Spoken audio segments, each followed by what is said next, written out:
मदई जी मावा सां अहम ख़बर शेयर कंदा हलूं त मदई जे शाही बाज़ार में सोनार के दुकान ते नौंदेरो ऐं मदई जी पुलिस जी गॾियल कार्रवाई थी आहे, जंहिंमें चोरी थियल सोन वठण जे इल्ज़ाम हेठि 2 सोनारा भाउर नरेश कुमार ऐं विकी कुमार गिरफ़्तार कया विया आहिनि।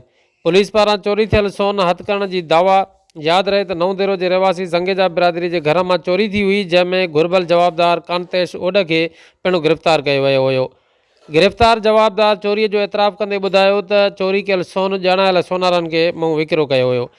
नौंदेरो पुलिस जो चवणु आहे त गिरफ़्तार कयल जवाबदार कांतेश ओड जी निशानदेहीअ ते सोनारे नरेश कुमार जे दुकान ते कार्रवाई करे सोनारे नरेश कुमार ऐं विकी कुमार खे तहवील में वरितो आहे।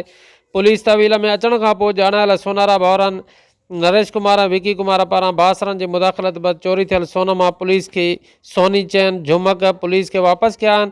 अञा बाक़ी कुझु ॿियो सोन आहे जेको सुभाणे वापसि कयो वेंदो, जंहिं बैदि पुलिस ॿिन्ही सोनारा भाउरनि खे बासरनि जी मुदाख़लत ते ज़मानत ते आज़ादु करे छॾियो आहे।